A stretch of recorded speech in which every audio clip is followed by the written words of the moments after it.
હજુ તો કોરોનાની ત્રીજી લહેરની પીક પણ આવી નથી અને ક્યારે આવશે તે અંગે પણ કોઈ સ્પષ્ટતા નથી. પરંતુ અત્યારે 4 લાખથી વધુ કેસ નોંધાતા દેશની આરોગ્ય વ્યવસ્થાને પણ મારી નાખી છે. લોકો એક શ્વાસ માટે વલખા મારી રહ્યા છે. ત્યારે બધાની વચ્ચે હવે કોરોનાની ત્રીજી લહેરનું પણ ભવિષ્ય ભાંખવામાં આવી રહ્યું છે. કોરોનાની આ ત્રીજી લહેર કેટલી ઘાતક સાબિત થઈ શકે છે એ અંગે તો કોઈ સ્પષ્ટતા કરવામાં આવી નથી. પરંતુ આજે તબીબો પાસે એ જાણવાનો આપણે પ્રયાસ કરીએ કે આખરે ત્રીજી લહેર કેવી હશે. શું બીજી લહેર કરતાં કોરોનાની આ ત્રીજી લહેરમાં લક્ષણો અલગ હશે ને અત્યારથી એના માટે સરકાર દ્વારા અને આપણે ખુદ કયા કયા પ્રયાસો કરવા જોઈએ. અત્યારે અમારી સાથે 2 સિનિયર ડોક્ટર્સ જોડાઈ ગયા છે. ડોક્ટર નરેન્દ્ર રાવલ કે જે પલ્મોનોલોજીસ્ટ છે અને સાથે એમડી ડોક્ટર એવા ડોક્ટર પલક મહેતા પણ જોડાઈ ચૂક્યા છે. આ બંનેનું સ્વાગત છે. ડોક્ટર નરેન્દ્ર, જે પ્રમાણે કેન્દ્ર સરકારના વૈજ્ઞાનિક સલાહકારે જે આગાહી કરી છે કે ત્રીજી લહેર પણ આવી શકે છે, પણ ક્યારે આવશે એનાથી જે એની ભયાનકતા કેટલી હશે તે હજી સ્પષ્ટ નથી કરવામાં આવ્યું. પરંતુ બીજી લહેર જો આવી છે તો ત્રીજી લહેર કેવી હશે?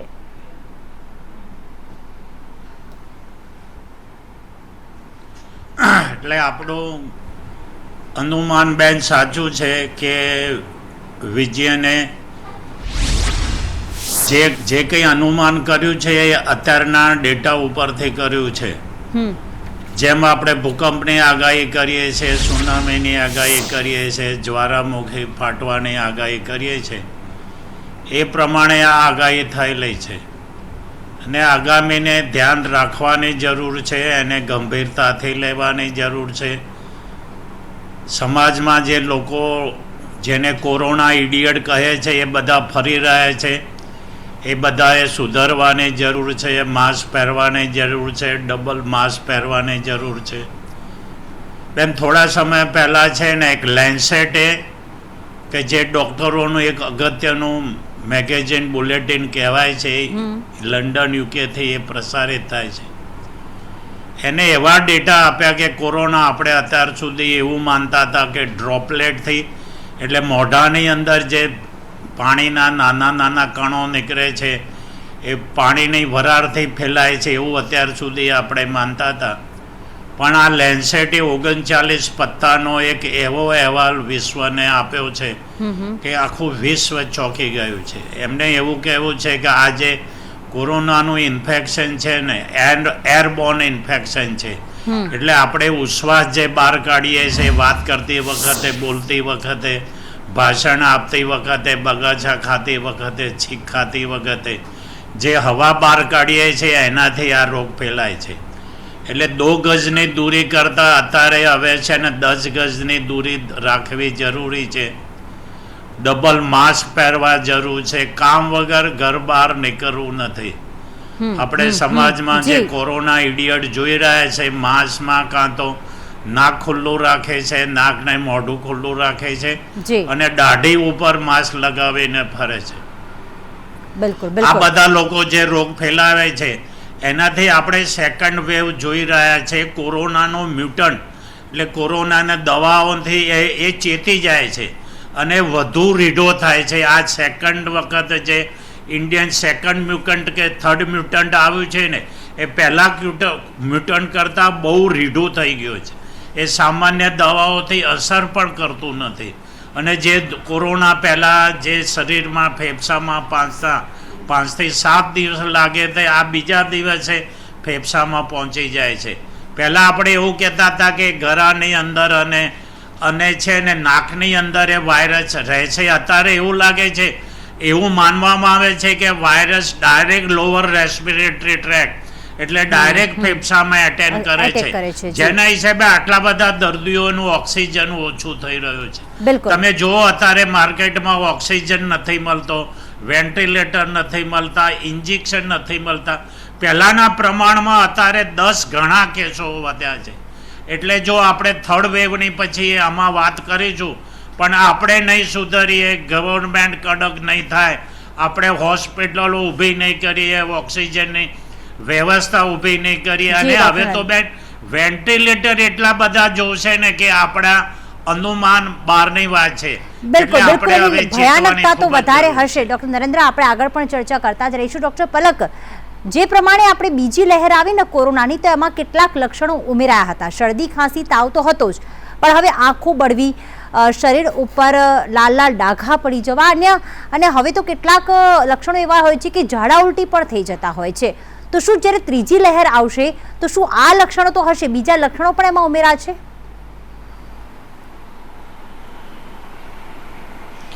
ચોક્કસપણે જ્યારે વાયરસ મ્યુટેટ થાય છે ત્યારે એની કઈ રીતે અફેક્ટ કરશે, કયા અંગો ઉપર વધારે તીવ્રતાથી એ એટેક કરશે, એ અગાઉથી કહેવું ખૂબ જ અઘરું હોય છે. એટલે જ્યારે મ્યુટેશન થાય ત્યારે રોગના લક્ષણો, રોગના ચિહ્નો બદલાતા જતા હોય છે, એની ભયાનકતા વધતી જતી હોય છે. આપણે જેમ કહીએ ને કે એ એડપ્ટેશન કરી લે છે માણસના શરીર જોડે. તો જેમ સરે કીધું એમ પ્રમાણે અપર રેસ્પિરેટરી ટ્રેકમાં વાયરસ લોડ થતો હતો અને ત્યાં રેપ્લિકેટ થતો હતો. હવે સીધો એ લોઅર રેસ્પિરેટરી ટ્રેક તરફ જઈ અને ફેફસા અને શ્વાસનળી પર અટેક કરી અને ઓક્સિજનના લેવલને ખૂબ જ ડેમેજ કરે છે. તદુપરાંત પહેલાં આપણે જોયું હતું કે ઉંમરલાયક વ્યક્તિઓને ફર્સ્ટ વેવમાં એ કોરોના વાયરસે વધારે અસર કરેલી હતી, જ્યારે અત્યારના વેવમાં આપણે જોઈએ તો યંગ જનરેશન કે જે લોકો કરીબન 25 થી 50 વર્ષની વચ્ચે છે, જે લોકોને એવું હતું કે અમે લોકો ખૂબ જ હેલ્ધી છીએ, અમને કંઈ ના થાય, બિંદાસ લોકો ફરતા હતા, કોઈ જાતની તકેદારી રાખતા નહોતા. તો આ વાયરસે, આ બીજી લહેરે આપણને શીખવાડ્યું કે એક નાના સૂક્ષ્મ જીવાણુ આગળ ભલભલી માનવજાતનું કશું જ ઉપજ્યું નથી. બધા અત્યારે લાચાર અને બેવસ થઈ ગયા છે કે હવે શું કરવું. બધા આમથી આમ દોડતા થઈ ગયા છે. ભલે આખું લોકડાઉન નથી નાખ્યું ગવર્મેન્ટે, પણ તમે જુઓ રસ્તા ઉપર પણ બિલકુલ સન્નાટો છવાયેલો છે અને કોઈ જ પ્રકારની હલનચલન જોવા નથી મળી રહી. તો આ એ જ ભયાનકતા, એ જ તીવ્રતા બતાવી રહ્યું છે કે આ બીજી લહેર કેટલી ખતરનાક છે. અને આના પરથી જ આપણે બોધપાઠ લેવાનો છે કે જ્યારે નવેમ્બર પછી, જ્યારે ડિસેમ્બર, જાન્યુઆરી, ફેબ્રુઆરીમાં આપણે બધા બિંદાસ થઈ જતા હતા, મેળાવડા યોજાતા હતા, મેચ રમાતી હતી કે સ્ટેડિયમ, ચૂંટણીની રેલીઓ કરવામાં આવતી હતી, લોકો જાણે કોરોના નથી એ જ રીતે ફરતા હતા. તો એટલું સમજવું બહુ જ જરૂરી છે કે વાયરસ જતોય રહ્યો નથી. એની અંદર પોતાની અંદર એવા ચેન્જીસ કરી રહ્યો છે, અથવા એ એવા સમયની રાહ જોઈ રહ્યો છે કે જ્યારે ફરી લોકો ભેગા થાય, ફરી મેળાવડા થાય, ફરી એમાંથી એ સંક્રમણ કરશે ને એ સંક્રમણ એટલું ઝડપથી એ કરશે જેના માટે આપણને વિચારવાનો ટાઈમ નહીં મળે. એટલે આ જે વચ્ચેનો ગાળો હતો એમાં હેલ્થ સિસ્ટમ પણ બધાએ હોસ્પિટલ બંધ કરી દીધી હતી, કોઈ બેકઅપ પ્લાન રેડી નહોતો કર્યો. અને અત્યાર સુધીના જે સ્ટડી છે એ બધા જ સ્ટડી એવું કહે છે કે જ્યારે કોઈ પણ પ્રકારનું પેન્ડેમિક આવ્યો છે ત્યારે ફર્સ્ટ લહેર કરતાં બીજો વેવ અથવા બીજી લહેર ખૂબ જ ખતરનાક રહી છે અને એણે ઘણા બધા લોકોના જીવ લીધા છે. જેમ કે સ્પેનિશ ફ્લૂની વાત કરીએ તો 1918થી 1920ના સમયગાળામાં કરીબન 50 કરોડ લોકો અફેક્ટ થયેલા હતા અને આજે આંકડા જોઈએ તો એમાં 50 લાખ લોકોના મૃત્યુ થયા હતા, કદાચ એનાથી પણ વધારે મૃત્યુ થયા હતા. તો આજે એ આંકડાની વાત કરીએ તો એ સૌથી વધારે ફેટાલિટી સેકન્ડ વેવમાં જ થયેલી હતી. તો આના પરથી આપણે બોધપાઠ લેવાનો છે કે આપણે વાયરસનું સંક્રમણ કઈ રીતે ઓછું કરી શકીએ છીએ, કઈ રીતે એને સ્પ્રેડ થતો અટકાવી શકીએ છીએ. તો ત્રીજા વેવની તીવ્રતાને ઓછી કરવા માટે તમારે એ તો માનવું જ પડે કે આ આવવાનો જ છે અને બાય ડિફોલ્ટ આવવાનો છે. અને એની સાથે વેક્સિનેશનની ઝડપ વધારવી પડે. એટલે કે જ્યારે વસ્તીના 60થી 70% લોકોને આપણે વેક્સિનેશન થઈ જશે, લોકો સંક્રમણ ઘટ્યા પછી પણ ડબલ માસ્ક પહેરીને રાખશે, સાહેબે જેમ કીધું એમ પ્રમાણે 10 ગજની દૂરી તો ખરું, પણ આ વાયરસ એરબોર્ન છે.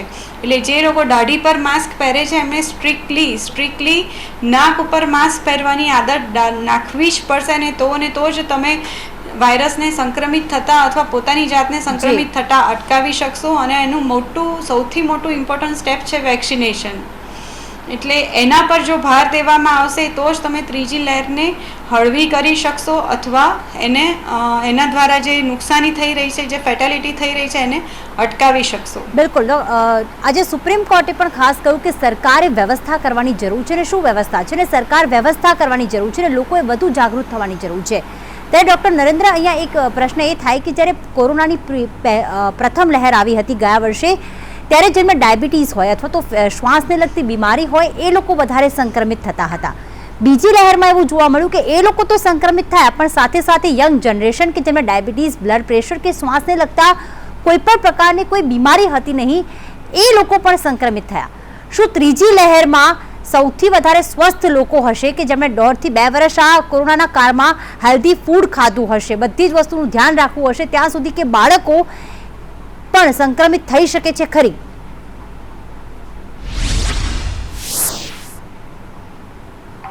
હા, એટલે પહેલી લહેરની આપણે જે વાત કરી કે એમાં સિનિયર સિટીઝનો બહુ અફેક્ટેડ થયા હતા. 60 વર્ષથી ઉપરના લોકો, એમાં જે સર્વે કર્યો છે 60 થી 70 ને 70 થી 80 ને 80 થી 90, તે જેમ ઉંમર વધારે હતી એમ લોકો છે ને વધારે મૃત્યુ પામ્યા છે.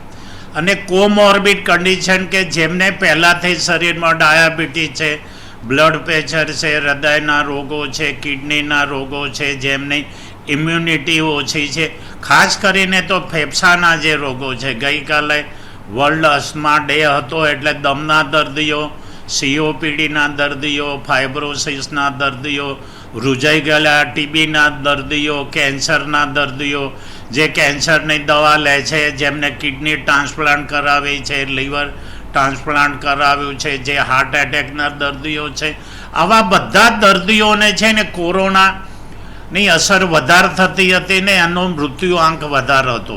પણ બેન, આ વખતે જેમ ડૉક્ટર સાહેબે કીધું કે આ વખતે યંગસ્ટર લોકો વધારે એફેક્ટેડ થયા છે. યંગસ્ટરની અંદર તમે અત્યારે ICUની અંદર પણ છે ને યંગસ્ટરના મૃત્યુ વધારે થઈ રહ્યા છે. મારા નજીકના એક મિત્રના મિસિસ સિઝેરિયન કરાવ્યું. અમને સારી હોસ્પિટલમાં 7 દિવસે એમને વેન્ટિલેટર ઉપર રાખ્યા, પણ ડૉક્ટરોની સારી ટીમ, સારી હોસ્પિટલ, પણ એ 27 વર્ષની છોકરીને બચાવી નહીં શક્યા. એટલે આ વખતે યંગસ્ટર ખૂબ જ અફેક્ટેડ થયા છે અને સાથે નાના બાળકો પણ અફેક્ટ થયા છે.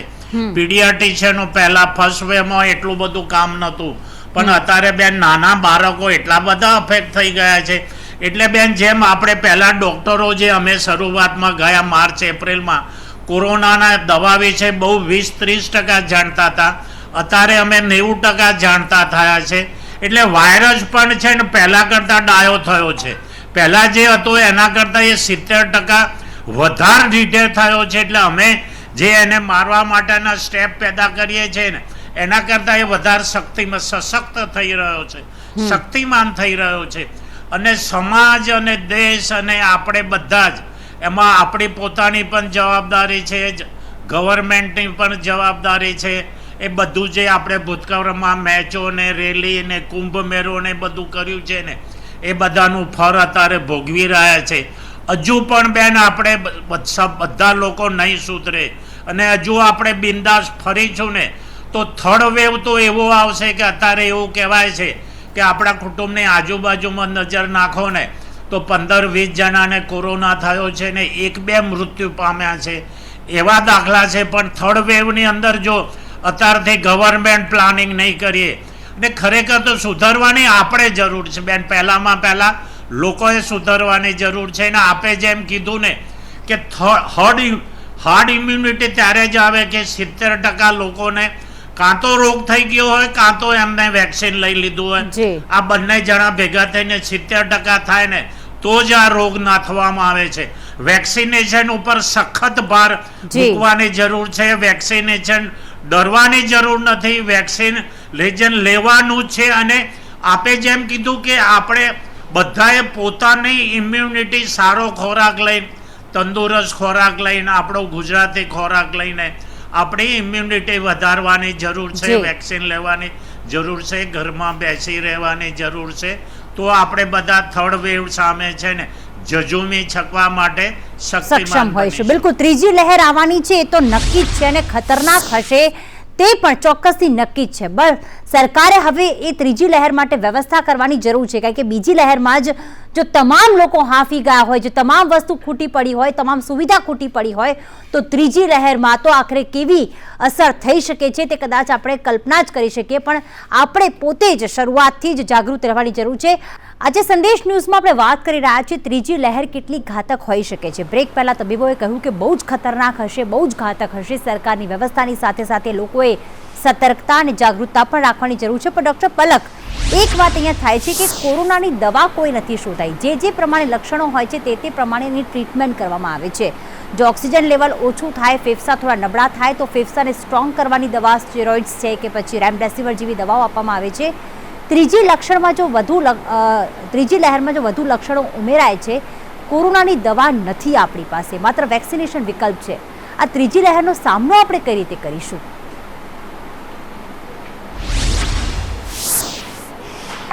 ત્રીજી લહેરનો સામનો કરવા માટે આપણી પાસે એક જ વિકલ્પ છે, અને જે સૌથી અસરકારક છે એ છે વેક્સિનેશન. તમે કોઈ પણ વાયરલ ડિસીઝ લઈ જુઓ, પછી એ સ્મોલ પોક્સ હોય, ચિકન પોક્સ હોય કે પોલિયો હોય, તો આ બધા વાયરલ ડિઝીઝ હતા. અને એ વાયરલ ડિઝીઝને આપણે ઓવરકમ કે એની મહામારીમાંથી આપણે બહાર કેવી રીતે આવી રહ્યા છીએ? તો જેમ કે સ્મોલ પોક્સ અને મિઝલ્સની આપણે બચપનમાં જ વેક્સિન લઈ લેતા હોઈએ છીએ. તો એવી જ રીતે કોઈ પણ વાયરસ ડિઝીઝને કંટ્રોલ કરવા માટે તમારે બોડીની અંદર જ સેલ્ફ ઇમ્યુનિટી એ રીતની ડેવલપ કરવી પડે, એન્ટીબોડીઝ ડેવલપ કરવા પડે કે બોડીને એ રીતે તૈયાર કરવું પડે કે ભવિષ્યમાં એ કોઈ પણ જાતનો વાયરસનો હુમલો થાય ત્યારે બોડી અંદરથી એટલું સક્ષમ હોય કે એ વાયરસના લોડને પહોંચી વળે. તો આ જે નવો શાર્પ્સ COVID-19 નામનો વાયરસ હતો એના માટે આપણી બોડી તૈયાર નહોતી. એટલે શરૂઆતમાં જે વાયરસ હતો એણે જેની ઇમ્યુનિટી ઓછી હોય કે જે શરીરેથી નબળા હોય એ લોકો ઉપર અટેક કર્યો. પણ જેમ સરે કીધું એમ પ્રમાણે મ્યુટેશન થતા ગયા, 70 ગણો વાયરસ શક્તિશાળી થતો ગયો અને એણે યંગ જનરેશનને પણ અફેક્ટ કરી.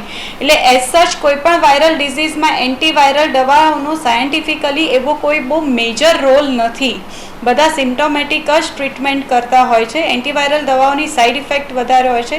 પણ સાયન્ટિફિકલી જોઈએ તો રેમડેસિવિરનું જુઓ તો અમેરિકન ડ્રગ ઓથોરિટીએ પણ એને પ્રૂવન રિઝલ્ટ સાથે અપ્રૂવ કરેલી નથી.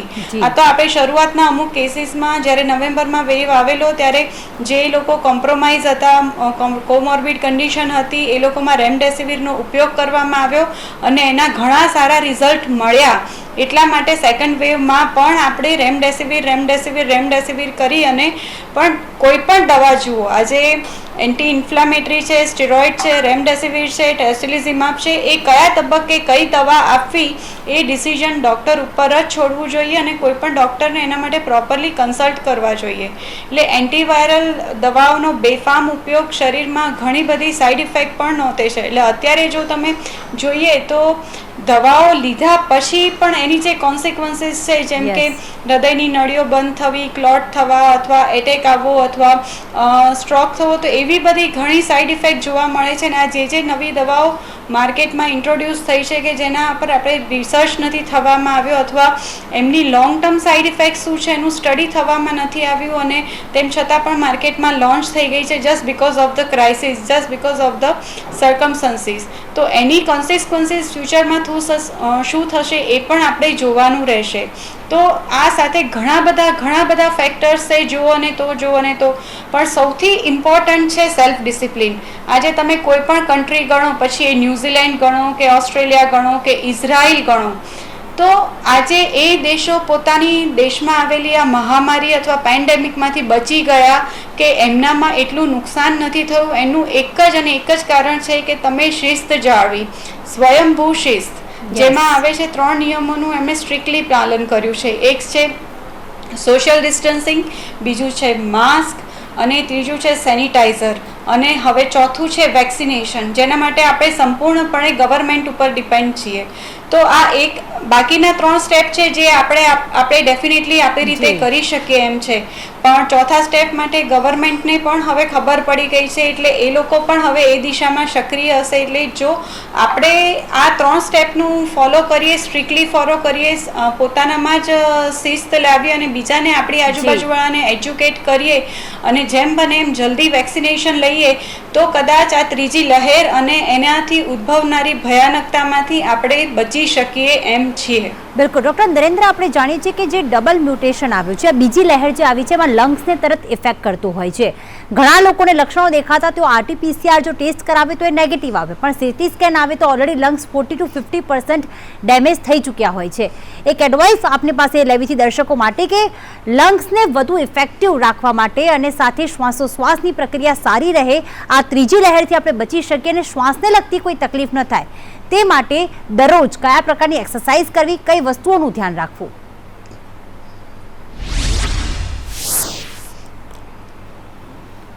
આપે એવું કહ્યું કે આ વખતનો જે કોરોનાનો મ્યુટન્ટ વાયરસ છે ને એ લંગ ઉપર અફેક્ટ વધારે કરે છે. ડાયરેક્ટ લંગ ઉપર અફેક્ટ વધારે કરવાથી આ વખતે દર્દીઓ છે ને ત્રીજા દિવસે પણ એના લંગ્સની અંદર છે ને વાયરસ આવ્યા હોય એવા ઘણા બધા દાખલા છે. દર્દીને અચાનક ખાંસી વધી જાય છે, ઓક્સિજન ઓછો થાય છે, અને તમે ત્રીજા દિવસે સીટી સ્કેન કરાવો ને તો 25માંથી લગભગ 10 સ્કોર હોય છે.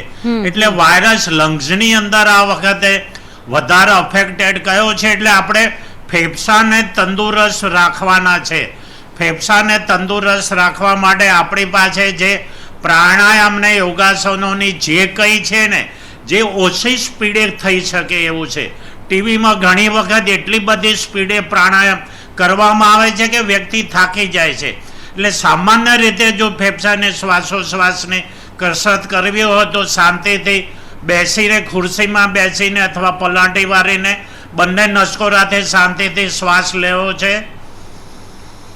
એ શ્વાસને થોડી સેકન્ડ માટે જ્યાં સુધી ફેફસામાં ભરી રહે ત્યાં સુધી ભરી રાખવો છે, અને નાકથી એને બહાર કાઢો છે, કાં તો મોઢાથી એક નાની ભૂંગળી બનાવીને એને થમ્સઅપને સ્ટ્રો જેમ ફૂંક મારીએ છે એમ રીતે ફૂંક મારવું છે. એટલે કોઈ પણ લંગ્સની એક્સરસાઇઝ છે ને શાંતિથી કરવાની જરૂર છે. કોઈ ફાસ્ટ એક્સરસાઇઝ કરવાની જરૂર નથી. જેના હિસાબે ફેફસાની અંદર ઉદરપટલ પણ સ્ટ્રોંગ થાય છે. ફેફસાને જે છાતીના સ્નાયુઓ છે સ્ટ્રોંગ થાય છે. અપર હેન્ડ એક્સરસાઇઝ એટલે બંને હાથની એક્સરસાઇઝ કરવાની છે, પગની એક્સરસાઇઝ કરવું છે. તમે ગૂગલમાં અથવા કોઈ પણ ફિઝિયોથેરાપીને કહેશો તો ફેફસા માટેની જે એક્સરસાઇઝ છે એ બધાએ કરવાની છે. ને એની સાથે પ્રવાહી વધારે લેવાનું છે. દિવસનું લગભગ 5 લીટર પ્રવાહી લેવું છે. સાદું પાણી, ચા, કોફી, દૂધ, જ્યુસ, લીંબુ પાણી, શરબત, દાળ, કઢી, સૂપ, સોસ, નારિયેળ પાણી, મોરી છાશ, જે કંઈ પ્રવાહી તમે જેટલું પ્રવાહી લેશો એ પ્રવાહી લંગ્સમાં એટલું ફરશે ને લંગ્સની અંદર જે કંઈ મ્યુકસ હશે એ સાફ કરી નાખશે. તમને કોઈ પણ જૂના રોગ હોય, દમ હોય, COPD હોય, ડાયાબિટીસ હોય, પ્રેશર હોય તો એની દવા નિયમિત લો. 4-5 મહિનાની દવાનો સ્ટોક કરો. તમારા ડૉક્ટરને ઓનલાઈન અથવા ટેલિફોન ઉપર કન્સલ્ટ કરો. તમને શરદી, ઉધરસ, ખાંસીને સાથે જો તાવ આવે તો તમે તરત RT-PCR પણ કરાવી શકો છો.